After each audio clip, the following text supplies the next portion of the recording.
My mother-in-law said, "You're not family yet." I stayed calm and agreed. That night I realized my fiancé would never defend me, so I made a quiet decision, canceled the wedding, walked away, and found a family that never made me beg to belong. I'd been with Emily for 4 years. 4 solid, ordinary, beautiful years. We met the boring way, mutual friends, cheap beer, bad music. She laughed at my dumb joke, and I remember thinking, oh, I'm in trouble. She was warm, thoughtful, the kind of person who remembered how you took your coffee and actually cared. We moved in together after a year, adopted a dog after 2, got engaged just after 3. I thought I was lucky. Her mother, Linda, that was different. Linda never outright insulted me. That was the trick. She smiled, asked polite questions, complimented my job, my car, my shoes.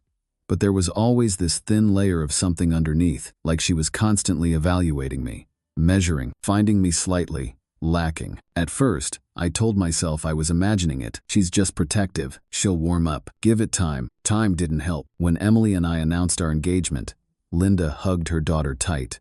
Then she turned to me and shook my hand. Firm, brief. "Welcome," she said. "Not to the family.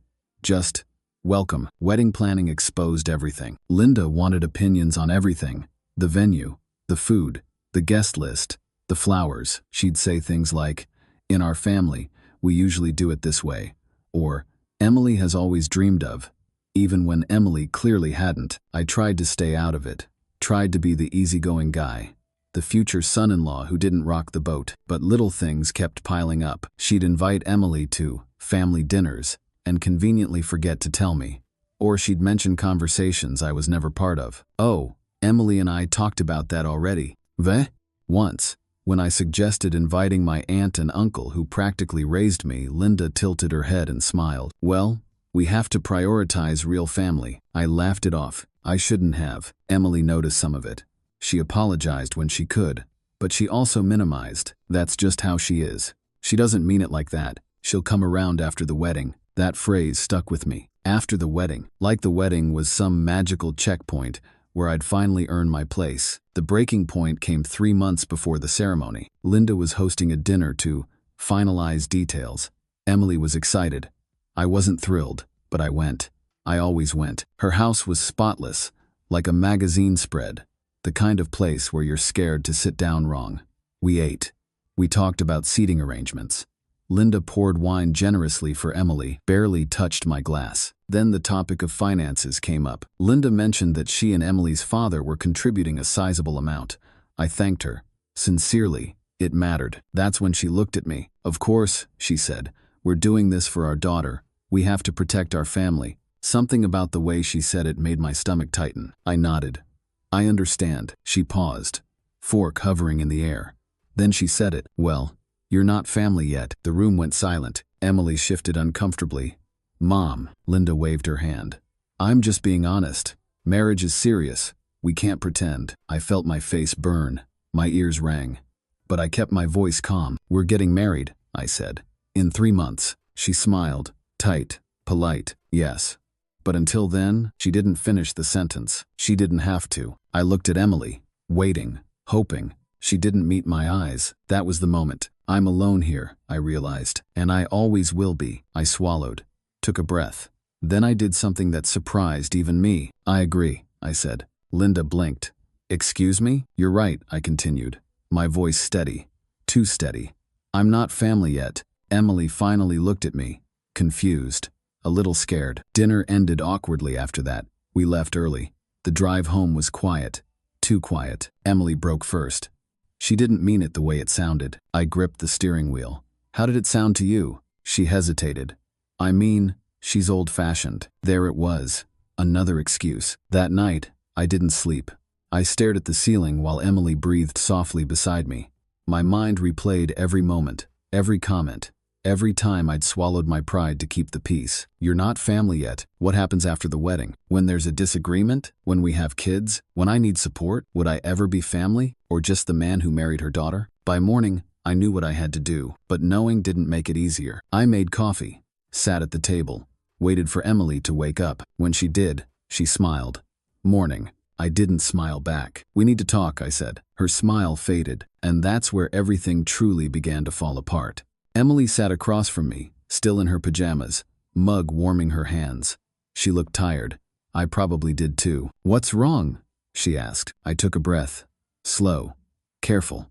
"What your mom said last night." Her shoulders tensed immediately. I knew this was about that. "It wasn't just what she said," I replied. "It's what it meant." "She didn't mean you're not important," Emily said quickly. Too quickly. "She just doesn't see me as family," I finished.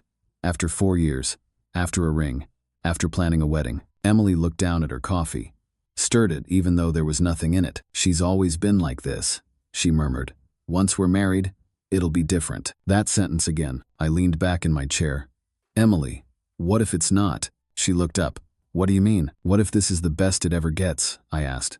"What if not family yet just turns into not really family?" She didn't answer. That silence hurt more than any argument. "I needed you to say something last night," I said quietly. "Anything. To stand up for me." "I was trying to keep the peace," she said. "With who?" I asked. Her lips parted, closed again. That was my answer. I nodded slowly. "Okay, I see it now. I can't marry into this," I said. She froze. "What?" "I can't marry into a family where I have to earn basic respect," I continued. "And I can't marry someone who won't defend me when I'm being cut down right in front of them." Her eyes widened. "You're being dramatic." I felt something snap. Not anger. Something colder. "Your mother told me I wasn't family," I said. "And you let her?" "She's my mom," Emily said, her voice rising. "What was I supposed to do? Start a fight at dinner?" "Yes," I said. "If that's what it took." She stood up abruptly. "So what, you're just going to throw everything away over one comment?" "One comment?" I echoed. I laughed, but it came out hollow. "This has been 4 years of comments." She crossed her arms. Defensive now. "You're asking me to choose?" "No," I said softly. "I'm realizing you already did." That one landed. Her eyes filled with tears. "You're overreacting." Maybe I was. But for the first time, I wasn't doubting myself. "I need time," I said. "I'm staying with Mark for a few days." Her face crumpled. "You're leaving?" "For now," I replied. "I need space to think." She didn't try to stop me. That hurt too. Mark listened without interrupting. That's what made him a good friend. When I finished, he shook his head. "Man, that's not about the mom." I looked at him. "What do you mean?" "That's about Emily," he said. "If she won't have your back now, she won't later." I already knew that. Hearing it out loud made it real. The next few days were a blur. Emily texted, called, apologized sort of. "She didn't mean it like that. You know how she is. Can we please just move past this?" Linda never reached out. Not once. That told me everything. A week later, Emily asked me to come home. Said we needed to talk seriously. I agreed. She was waiting on the couch when I walked in. Eyes red. Tissue box nearby. Like she'd prepared for a scene. "I talked to my mom," she said immediately. I sat across from her. "And?" "She said she was sorry if you were offended." "If?" "She says she was just being practical," Emily continued. "She believes marriage changes things." I nodded slowly. "Did she apologize for saying it?" Emily hesitated. "Not exactly." There it was again. I took a deep breath. "Emily, do you think I'm family?" She blinked. "Of course." "Then why is it so hard to say that out loud to her?" I asked. She opened her mouth, closed it. Silence filled the room. Thick, heavy. "I don't want to live like this," I said finally. "I don't want every holiday to feel like a test. Every disagreement to turn into, my mom thinks." She started crying. "So what are you saying?" I felt strangely calm. "I'm saying we shouldn't get married," I said. Her head snapped up. "You can't be serious." "I am," I replied. "I agreed with your mom. I'm not family yet." She stared at me. "You're doing this because of her." "No," I said. "I'm doing this because of you." That broke her. She sobbed, begged, promised things would change. "I'll talk to her again. I'll set boundaries." I swear, I believed she meant it, but I also believed it wouldn't last. "I'm sorry," I said, and I meant it. We canceled the wedding the next day. The fallout was immediate. Her parents were furious. Linda sent a long message about immaturity and commitment. She never once apologized. Emily moved out a week later. The apartment felt empty, quiet, peaceful, painful, but peaceful. People asked what happened. I kept it simple. We realized some things before it was too late. Months passed. The hurt faded. The clarity stayed. One afternoon, I ran into Linda at the grocery store. She looked surprised to see me, then relieved. "Well," she said. I suppose it's for the best. I smiled politely. I agree, I said. She blinked. You do? Yes, I replied. Family should choose each other. I walked away before she could respond. I wasn't angry anymore. I was done. Time has a strange way of softening sharp edges without erasing the scars. The weeks after the breakup felt unreal, like I was moving through someone else's life. The apartment echoed when I walked. My phone stayed silent longer than I expected. Friends checked in, awkward but well-meaning. Everyone wanted to know why. I never gave them the full story. How do you explain that the wedding didn't end because of cheating or screaming matches, but because of silence? Because the person you loved most couldn't say, "He's my family," when it mattered? Emily and I went no contact after she moved out. At first, that was her decision. Then it became mutual. I told myself it was for the best. Still, some nights hit harder than others. I'd catch myself reaching for my phone, wondering if she missed me, wondering if she was finally standing up to her mother, wondering if I'd made the biggest mistake of my life. Maybe I should have waited. Maybe she would have changed. Those thoughts crept in late, when the apartment was dark, and my mind had too much space. But then I'd remember that dinner, that calm, cutting sentence, and Emily's silence, and the doubt would fade. About 3 months later, I got an email from Emily. Not a text, an email. That alone told me how careful she'd been with her words. She wrote about missing me, about therapy, about realizing she'd spent her whole life trying not to upset her mother. She admitted she hadn't protected me, that she hadn't protected us. Reading it hurt, but it also felt validating. At the end, she asked if we could meet, just to talk. I stared at the screen for a long time. Part of me wanted closure. Part of me wanted to see if she'd really changed. Part of me wanted to say no and protect the peace I'd finally found. I agreed to coffee. Public, neutral, safe. She was already there when I arrived. Same smile. Same nervous habit of twisting her ring finger now bare. "Hey," she said softly. "Hey." We talked for 2 hours. She cried. I listened. She told me she'd finally confronted her mother, that it hadn't gone well, that Linda accused me of turning her against the family. That phrase again. "She still doesn't see what she did wrong," Emily said. "But I do." I believed her. That was the hardest part. "I wish I'd been braver," she whispered. I nodded. "So do I." She reached across the table, didn't touch me, just hovered. "I lost you," she said. "Didn't I?" I took a breath. "Yes." She closed her eyes, let the tears fall. We hugged goodbye, long, familiar, final. I walked away feeling lighter and heavier all at once. A year passed. Life moved forward. I changed jobs, got a smaller place closer to work, made new routines, new memories, ones that didn't include waiting for someone to choose me. And then I met Sarah. It wasn't dramatic. No fireworks. No instant spark. Just easy. She asked questions and actually listened to the answers. She talked about her family openly, messy, imperfect, loving. The first time she introduced me to them, her dad shook my hand and said, "Welcome. Your family here." No hesitation. No conditions. I almost didn't realize how much that meant until later that night, when it hit me like a wave. This is what it's supposed to feel like. Months later, I heard through mutual friends that Emily had called off another engagement. Same issues, same boundaries not held. I felt sad for her, truly, but I didn't feel regret. One evening, Sarah and I hosted dinner at our place. Her parents, her siblings. Laughter filled the room. Someone spilled wine. Someone else told an embarrassing story about me. I caught Sarah watching me from across the table, smiling, proud, protective, choosing me without needing to be asked. And in that moment, I thought about Linda, about that sentence that started it all. "You're not family yet." She was right. I wasn't, because family isn't something you earn by waiting quietly. It's something you're given freely, fiercely, without conditions. Sometimes, the bravest thing you can do isn't fighting to be included. It's walking away and finding the place where you already belong. I used to think walking away meant failure, like if a relationship didn't end in marriage, it was somehow unfinished. Like I'd dropped the ball just short of the finish line.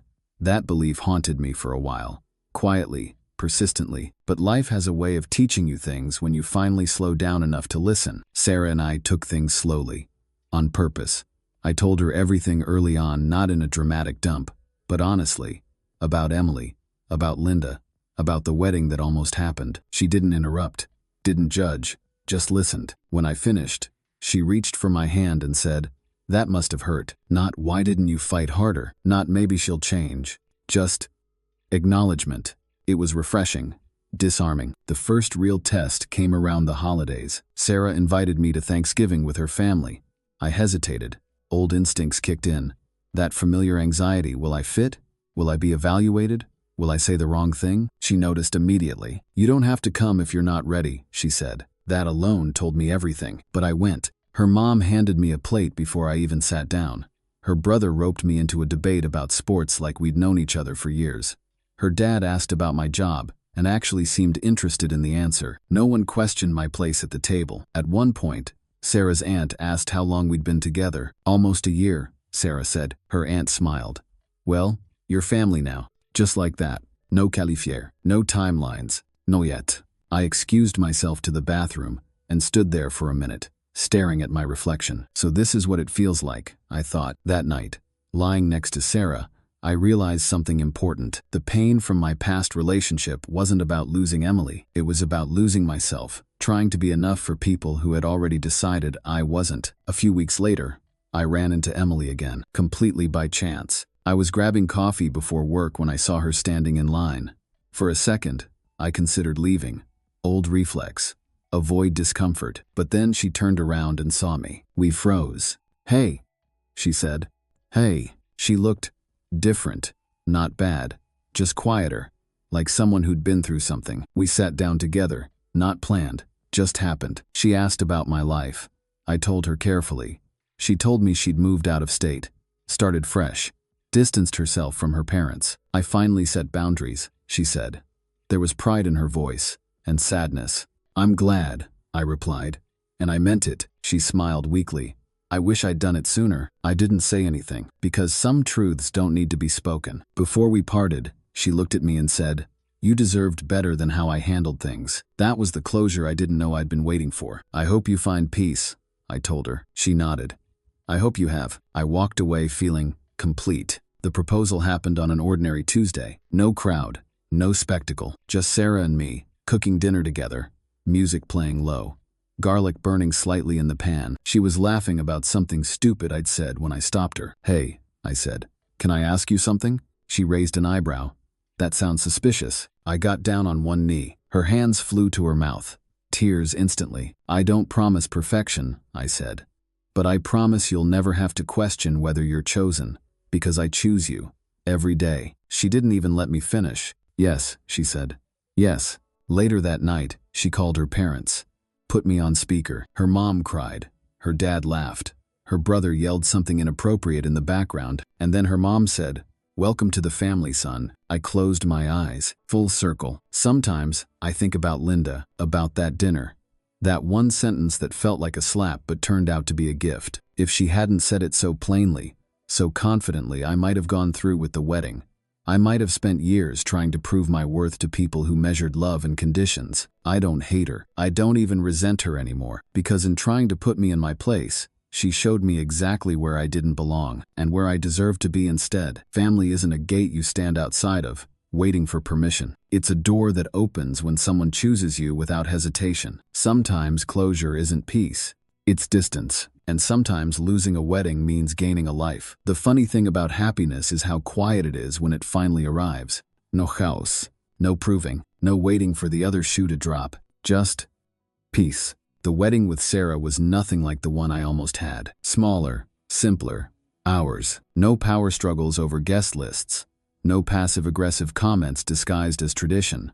No feeling like I was auditioning for a role I might never earn. The night before the wedding, I sat alone for a moment in the empty venue, folding chairs stacked against the wall, soft lights glowing overhead, and I thought about the man I used to be, the one who stayed silent to keep the peace, the one who smiled through disrespect, the one who thought love meant endurance. I didn't recognize him anymore. Sarah walked in quietly and sat beside me, rested her head on my shoulder. You okay? She asked. Yeah, I said. Just thinking. She didn't push, just stayed. That's love. I've learned. Not pressure, not tests, presence. Linda never came to the wedding. Emily didn't either. I didn't expect them to, but something unexpected happened the morning of the ceremony. I received a message from a number I didn't recognize at first. It was Linda. Short, direct, uncomfortable. I heard you're getting married today. I want you to know. I see now that I was wrong. I wish you well. No apology, no explanation, but for the first time, no judgment either. I stared at the screen for a long time. Then I put the phone down. Some words come too late to change the past, but just in time to confirm you made the right choice. Marriage didn't fix everything. Life still happened. We argued. We struggled. We grew. But every hard moment felt different, because I was never alone in it. When conflicts came up with Sarah's family, she handled them. Immediately. Firmly.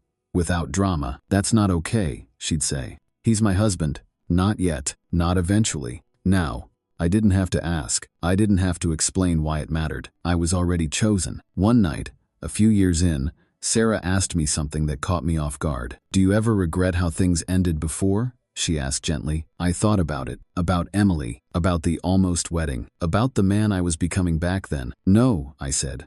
I regret how long I stayed quiet. She squeezed my hand. I'm glad you found your voice. Suangi. If there's one thing I've learned, it's this. Love isn't about proximity to power. It's not about approval. It's not about waiting your turn. If someone tells you you're not family yet, listen. Not with anger, with clarity, because the right people won't make you wait in the hallway while they decide your worth. They'll pull up a chair. They'll make room. They'll say your name without hesitation and mean it. I didn't lose a wedding that day. I lost the illusion that staying quiet would make me belong. And in doing so, I found the family that never made me question my place.